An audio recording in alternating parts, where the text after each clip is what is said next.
monsieur le maire de m'avoir donné une autorisation exprimée, parce que en cette occasion, c'est un devoir pour moi de le faire. Pas vous faire de discours, pas vous faire de discours, et de pas m'excuser.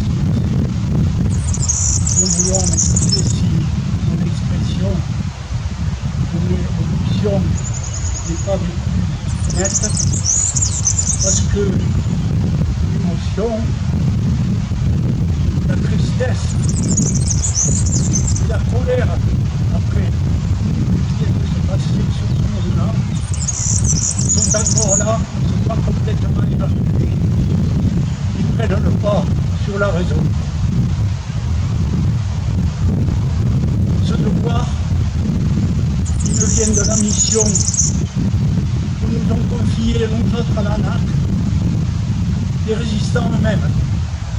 C'est eux qui ont créé l'association aussitôt après la libération, dans le pluralisme,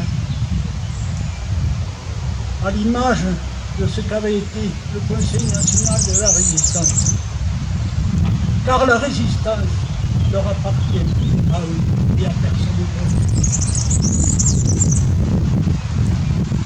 Ce devoir, j'essaie de le faire au mieux. Et personnellement, je suis directement impacté par cette insulte, par ce crachat sur les sépultures de tous ces jeunes dont les noms figurent sur le monument.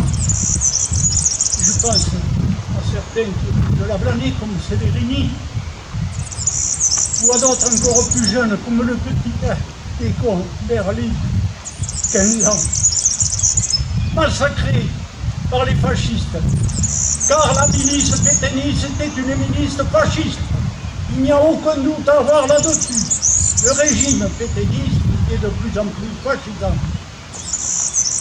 Le régime pétainiste imposait sa dictature en s'appuyant sur une milice de plus en plus terrible, qui n'hésitait pas à aller jusqu'à la torture et au meurtre. Ces jeunes se sont conduits en vrais patriotes, car le vrai patriotisme, c'est de vouloir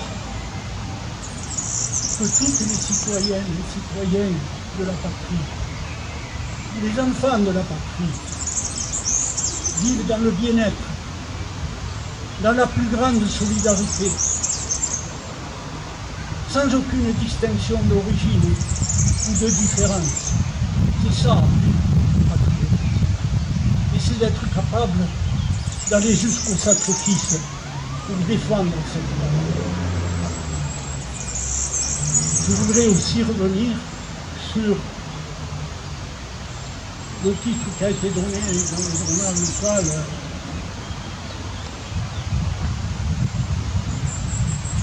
On attribue cet acte ignoble à un libertaire. Si ce personnage se croit être libertaire, eh bien, déjà, il fait une grossière erreur. Je rappellerai simplement que dans les républicains espagnols, des forces importantes venaient de l'anarchie. Les anarchistes espagnols. Parmi les premiers internés au camp du Vernet, c'est ceux de la division de Oulouk. Dans les maquis, à côté de leurs frères antifascistes français, il y avait des anarchistes espagnols. Par conséquent, évitons là aussi l'amalgame. J'espère que la plainte que nous avons déposée avec monsieur le maire sera reçue par le procureur et que l'enquête sera menée jusqu'au bout et que nous retrouverons l'auteur, c'est indécide, de cet acte. C'est trop malin d'exprimer ses idées, il a le droit de les exprimer. Et s'il a le droit aujourd'hui de les exprimer, est-ce qu'il sait qu'il le doit justement à la résistance, justement au rétablissement de la patrie, de la République, grâce au combat de la résistance qui a permis de donner la force au général de Gaulle de s'imposer et ramener la République?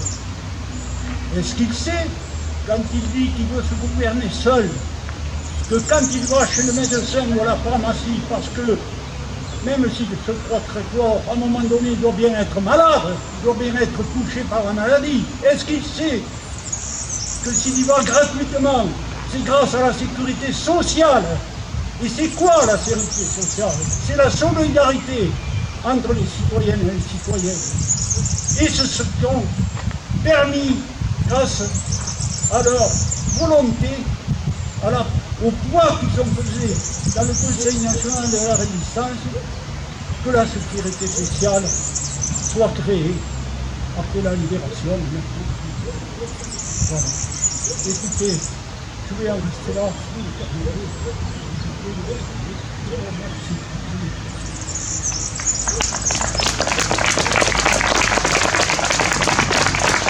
Merci Paul. Merci, mais après de tels mots, je pense qu'il n'y a pas autre chose à rajouter. Et si monsieur le maire de Roquefixade est à côté de moi aujourd'hui, c'est simplement parce que c'est le monument aux morts de Roquefixade qui a été profané. Et je crois qu'il était important de le dire et que l'ensemble des élus, qui que nous soyons solidaires, bien sûr, avec ce qui s'est passé à Roquefixade, comme on est solidaires avec tout ce qui peut se passer sur toutes les choses de cérémonie qui se passent au niveau national. Donc, nous soutenons bien sûr, parce que c'est difficile à vivre, en tout cas, que le soutien de tous les élus de ce territoire, quelle que soit la provenance, nous venons. Donc on ne touche pas à la liberté, à ce qu'a dit Paul, et je remercie encore Paul de ce qu'il a fait. Nous allons maintenant, si vous voulez, je demande à Jérôme d'amener tout le monde pour saluer les drapeaux, madame la députée, monsieur le conseiller départemental, messieurs les présidents d'associations également.